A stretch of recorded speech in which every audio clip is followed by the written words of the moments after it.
I've been doing low buy consistently for nearly 3 years. It has pretty much changed the trajectory of my life. I'm moving closer to my financial goals faster than I initially anticipated. I have less anxiety, I'm more willing to explore new activities, and I'm genuinely a lot calmer. Sometimes embracing intentional spending might seem like this massive, unattainable goal. We tell ourselves we'll start doing it once we've mastered enough focus and discipline. But the truth is, we just need to get started, and the momentum will carry us forward. There are 7 small habits that I routinely do to stay mindful. They all take less than a minute to do, but they will make such a difference in the way you spend. First of all, I like to remind myself on a daily basis about my long-term goals and how I can use my resources to make them happen. When it comes to doing low buy consistently, the why is often more important than the how. Personally, I really value freedom and having the flexibility of my time. I want to put myself in a position where I enjoy what I do while knowing I have options and leverage. So if I ever want to cut my days, have a break, have a career change, or even move abroad, I want to know that those are all very possible options. And the only way to get there is to be rational with my resources because they are limited after all. I highly recommend journaling and spending a minute or so every day to write down your goals. When you're very clear about what your goals are, make it a habit to remind yourself of them on a daily basis. It goes without saying, it's always easier to navigate when you have a destination in mind. The second one should also just take a minute or so to do, and that is to unsubscribe from shopping newsletters. Now, I'm not proud to admit this, but not too long ago, I always reach for my phone first thing in the morning. So before I was even fully awake, I was already bombarded by all kinds of newsletters urging me to shop and shop. On top of that, my important emails started to drown in the sea of these newsletters. So I decided to spend a minute or so during my lunch break to unsubscribe. It was a bit mind-numbing, but after a few lunch breaks, my inbox was clear and my mornings are now a lot more pleasant. Nowadays, paper receipts are getting obsolete.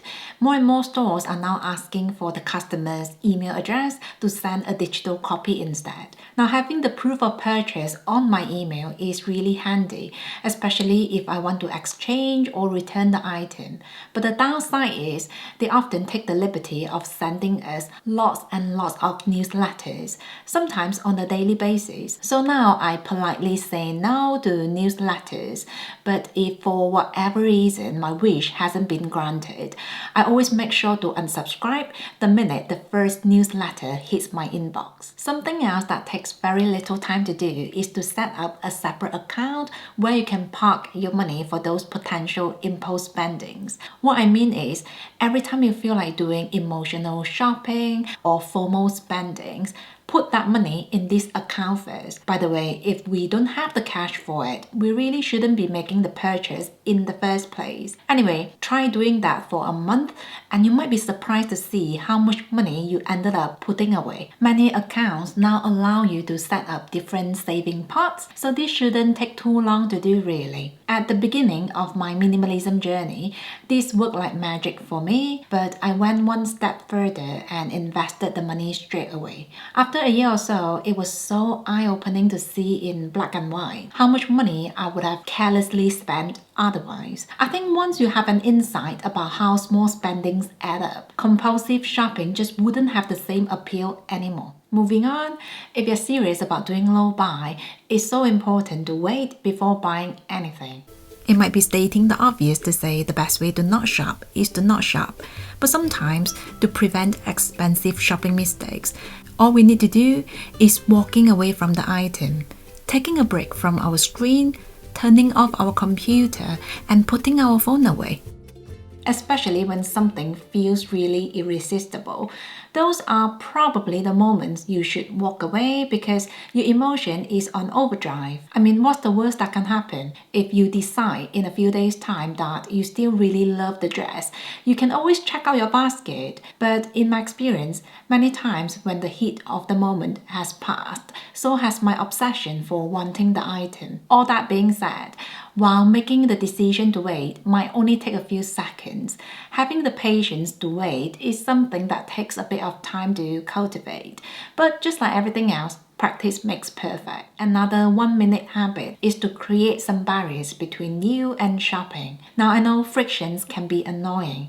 Take me for example, I've been trying to wake up at 5 in the morning, but when it's freezing cold out there, waking up early just feels like a mission impossible. So to make the challenge doable, I leave my very thick dressing gown within reach, I set my heating to go off at 4, and I basically remove any frictions that could potentially delay me getting out of bed. But if you're talking about cutting down on unhealthy shopping, a small dose of friction can actually be a good idea. Many websites now save our payment details. If you have an iPhone and a Gmail account, sometimes a fingerprint is all you need to complete a transaction. Sometimes you might not even feel like you've spent any money because the whole thing took place so smoothly. So if you're really struggling with shopping, consider removing your payment details from shopping websites, as well as downsizing the number of shopping apps on your phone. All these take less than a minute to do, but it can potentially save you a lot of money. Something else that takes very little time to do but can make a huge impact on the way you spend is to document what you declutter. The idea is to see how much you remove from your life, your wardrobe, and your home over a certain period of time. Now, if you think this is a very tedious exercise, just remember humans are very visual and we tend not to believe something until we see it. It's a bit like how we often underestimate our expenses until the credit card statement arrives. After minimalism, I downsized my luxury collection by about 60%. Every time I look at my spreadsheet, I always think twice before buying anything because I don't want to have to go through another major decluttering. At the end of the day, how we declutter is a reflection of how we consume, and I think it can be a good opportunity to ask ourselves if we want to continue that cycle. Another small habit that can be really life-changing is to curate your social media and unfollow people or accounts that don't align with your values anymore. If you have decided to spend less, it really helps to surround yourself with the people who can push you in that direction. When people are cheering you on and you feel supported, it's so much easier to stay the course. On the other hand, if your feeds are mostly about buying the latest Chanel handbag or rushing to buy a Louis Vuitton before the next price increase,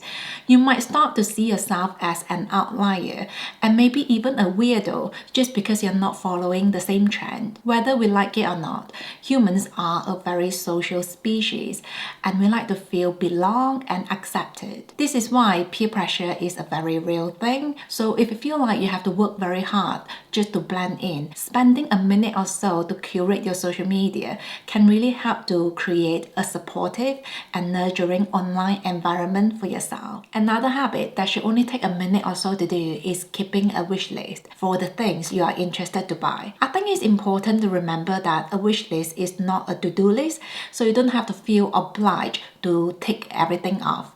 The idea is to keep track of where you want your shopping money to go. If you have done your budgeting, for example, and you only allow yourself a certain amount to spend, having a wish list makes it so much easier to prioritize your spendings. Another wonderful thing about having a wish list is you'll be a lot less distracted during the sale seasons because you only have to check if your wish list items are on discount and you don't have to burden yourself with all the other chaos. If you already have the habit of keeping a wish list, you know it typically changes with time. In my case, a lot of items are already off the list after 6 months or so. I think it's so interesting to see how my own preferences change over time, and it reminds me to not rush into anything.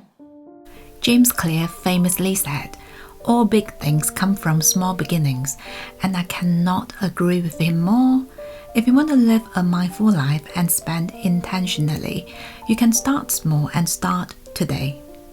If you enjoyed this video, please give me a thumbs up and share it with the people you love and care about. Take care, and I will see you soon.